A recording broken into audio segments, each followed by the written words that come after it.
Joyce, ok apani nitie gima unique e Mount Kenya kaka jora machalo kinda gini dwa kete. I don't think so.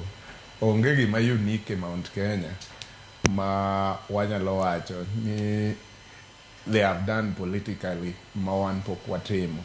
En mana ni gisebedo jomoherore kendgi to koluwore gi kaka Kenya be nochwere kochakore independence ne giyudo telo chon. To wan wasebedo kwagore ni demokrasia mondo ng'ato ka ng'ato yud share ne. Mane pogruok ma kindwa kodgi.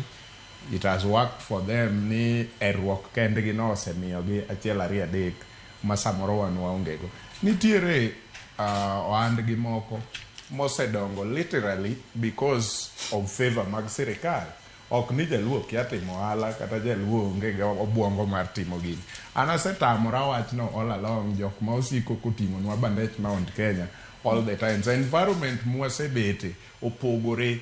Awacho pile ni kata ka wan Nairobi to watimo mjengo gi nderitu moro kata kimani moro.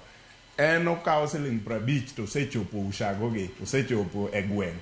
Onyalo dak dala gi to biro tiyo Nairobi. To an 150 mayudo ni adhi chulo ot kine awuog madhi ushago madhi ang'iew kata diel to nyaka bed ni atiyo matek akune moromo kata higa kata oromo dweche marom kama. Opogore koro sama kiny en gi diek ariyo to kik ibi penja ni nang'o miya an aonge diek ariyo. Wapogore gi ng'ani odak dala gi.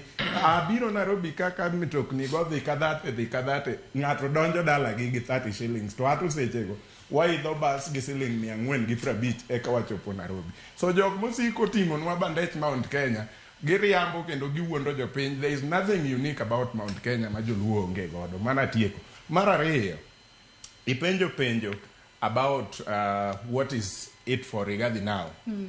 Court of Appeal ne joge odhiye kadwaro mondo onon wachni maler kuom kaka nothiche oko kabe noluwo chik. An aparo kendo nyawacho kata nyoro ni bura manong'adie High Court noseketho bura midhi time Court of Appeal chakre kawuono gi kiny. Gimomiyo awacho kama, ka bura manong'adie High Court nyose lift up the conservatory orders momiyo judiciary thuolo mar swearing in Kindiki kaka jalup jatend piny Kenya e sechegi. Onge kaka Court of Appeal dhi yudo ni Rigathi Gachagua nothich oko outside sheria kata koluwo chik. Nikech ka giyudo mane Court of Appeal to nyiso ni court bende judiciary as a whole obedo indicted nikech ne gi participate e illegality. Ne gibedo part of the illegal team. Ne gitimo illegality kuom swearing in ng'atcha ka ging'eyo ni ng'atcha ne ogol out of the law tok chik.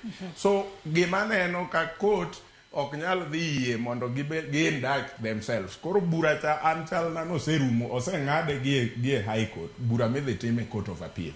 So gima dhi timore en ni Court of Appeal by all standards, you don't even have to be a lawyer to know this, gidhi manyo kaka gi uphold wach manowuok e High Court cha.